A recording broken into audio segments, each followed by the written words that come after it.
Hi there eBayers, and welcome to another of my eBay auction videos. The item today is this fabulous Harrison L5 metal turning lathe. And what's fabulous about this one, it's a 1950s lathe, but the condition is just superb. It's had very little use and the previous owner must really have looked after this very well indeed. It's still got its original chrome finish over all the bright work. The bed is just beautiful, and I shall put photos on showing how nice the bed is. And in terms of the actual carriage, you can hear the grease, which is lovely. Absolutely no movement, very little in the way of backlash. Just a little bit on the thread, which is normal, but there's absolutely no twist or wear to the guideways. Same on this. It's exactly the same force required at that end as it is to when you get over here, which says that the actual V bed is sound and hasn't worn. Original paint, which is nice. Yes, there's a few scratches where it's coming off, but that is far and away better than the vast majority of examples you will see. And of course, if a lathe has been repainted, you have to question, why was it bad enough to be repainted?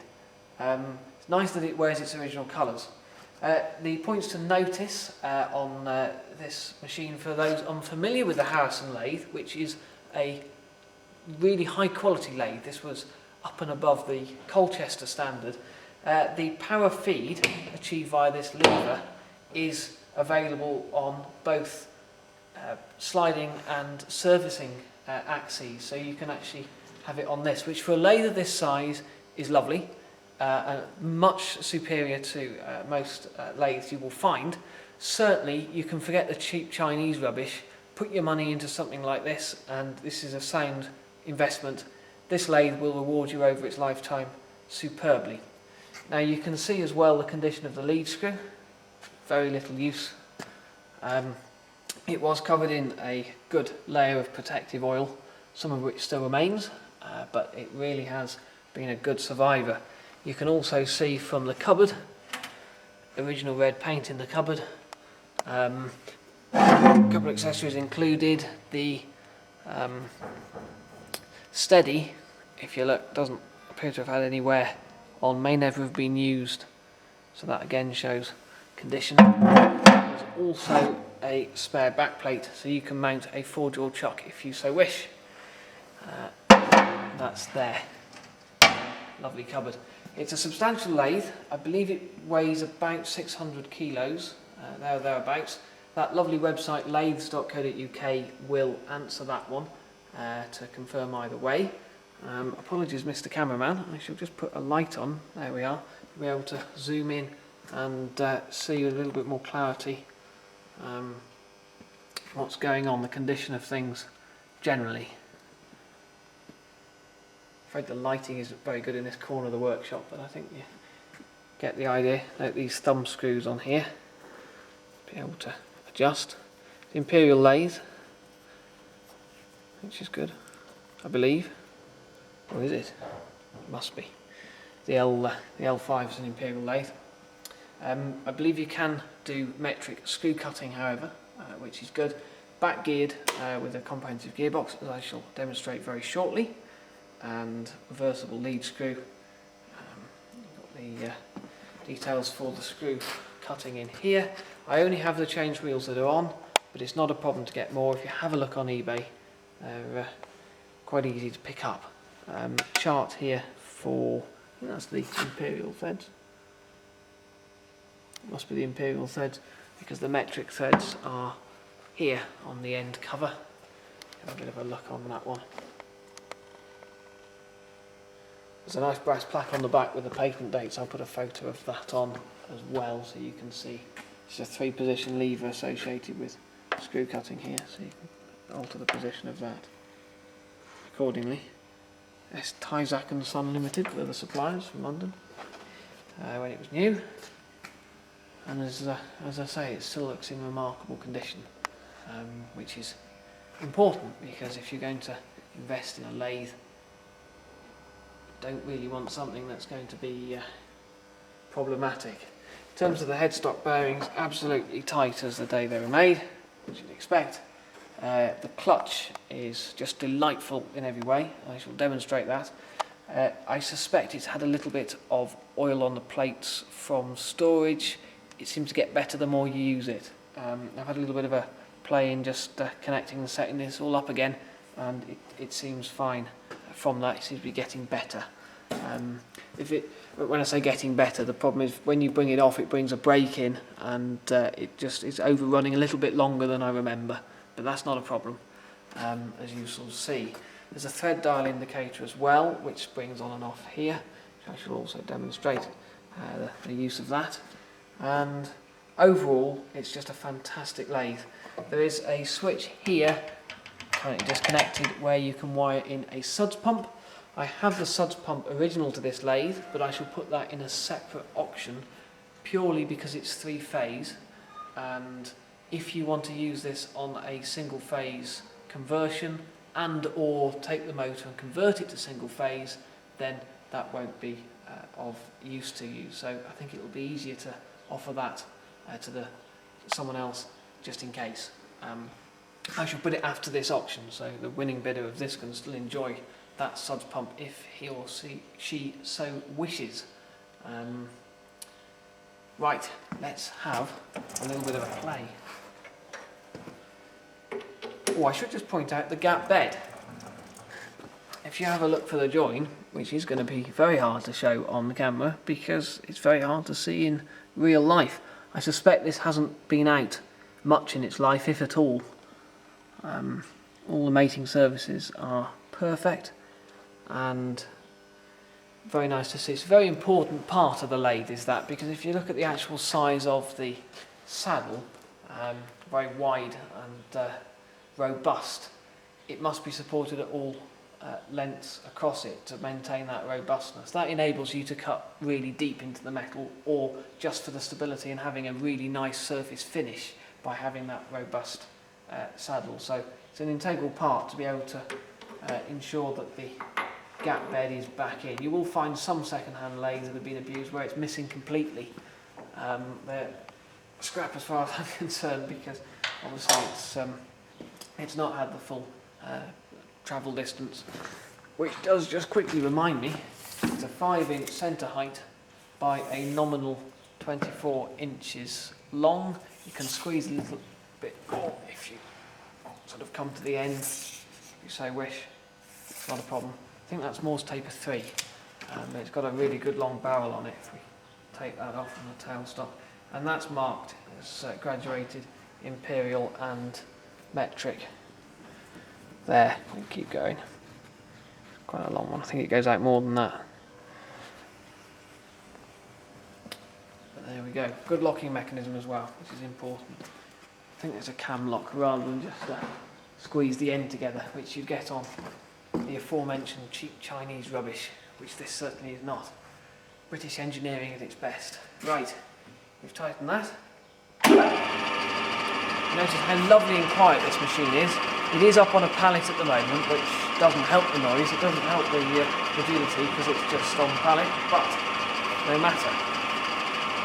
So, we've got a lever in there.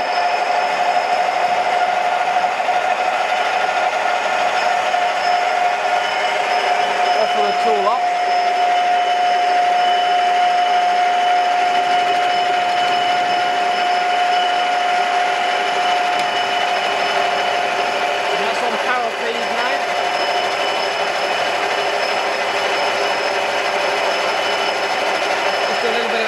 Because it's bar, it won't have been made very concentrically. Come back. And do a deeper cut.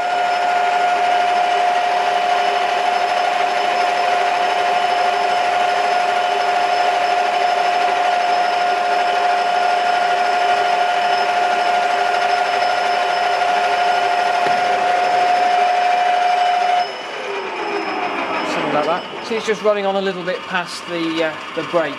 That seems to be improving. I'm sure it'll get better with use.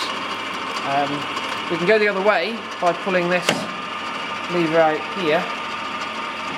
Yeah, all the way I think. And then that enables the power feed to be in the opposite direction. You can reverse that with this. What do I think about this? That's that way. That way.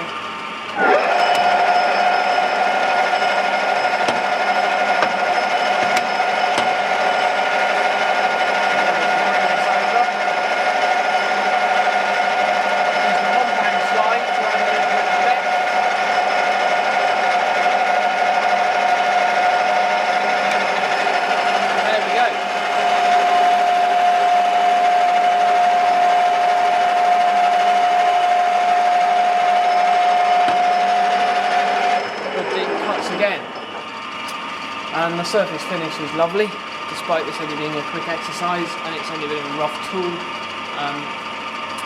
The speed might have been a bit quick, we can do it a bit slower. We've also got high and low speeds on this, so if we bring this lever over here, we've got the really slow speeds for screw cutting or for finer work, which is nice. I believe if that goes to the middle, that comes there, that's even slower. There we go, that is 31 revolutions per minute. How marvellous is that? Whereas obviously we go a lot quicker. You can see that the clutch is coming in now, it's braking it much better than it was a few moments ago. That's got to be there, and then you bring that over here. It's the original plate there on the top, which is nice. You can see. Cameraman zooms in, start and stop mark for the clutch, and the main speeds there, which is very nice to see indeed. There's also on the screw cutting side, there's this lever here, which gives you positions A, B and C corresponding to the charts. Allows you to change the speeds of the lead screw. If we were screw cutting, we'll bring this lever in for screw cutting. You can see it's tight because there's not a lot of use. And at which point the thread dial indicator starts taking its part, and so we use that for screw cutting. It's now using the lead screw as opposed to this power feed bar, which is excellent. Like that. This also has a neutral position in case you forget and don't want to have either feeds engaged just while you're lining up.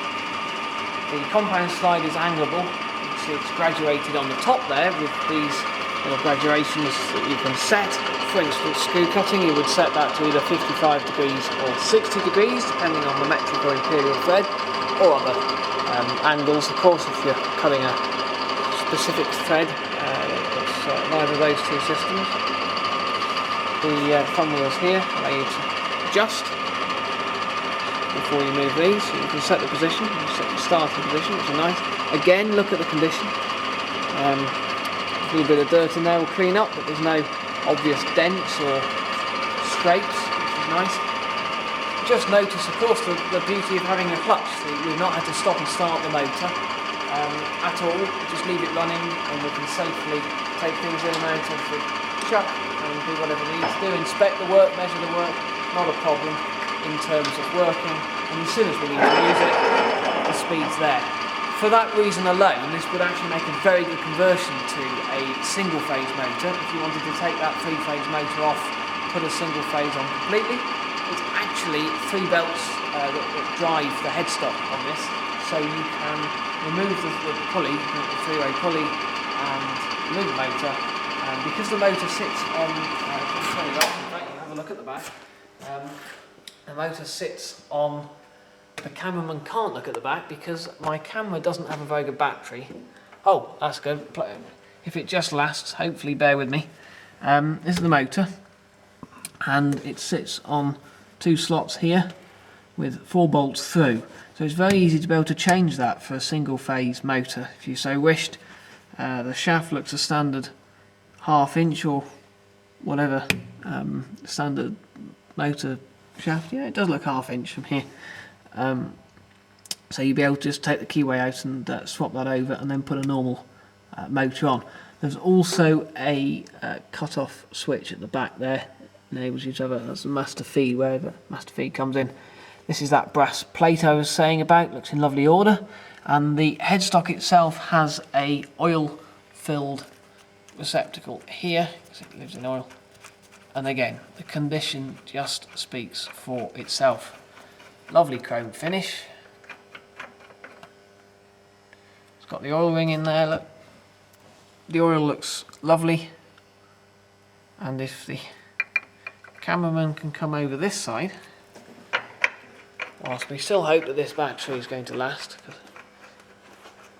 and it unplugged. Just bear with me. The symbol on there does look very red, but if you can see the oil mark there. Again, nice to see. Conveniently placed.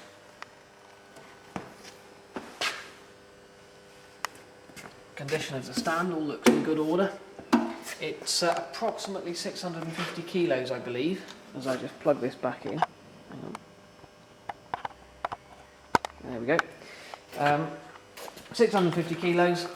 In terms of logistics, I have a forklift, so it's not a problem to be able to lift this and put it onto your vehicle, which I suggest is obviously a trailer or a flatbed, and that can be done anytime pretty much. I can arrange for that to be done if I am unavailable.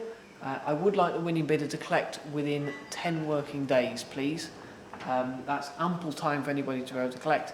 If you can come sooner, please do so, and cash on collection will be very much preferred because PayPal are a little bit greedy on their fees.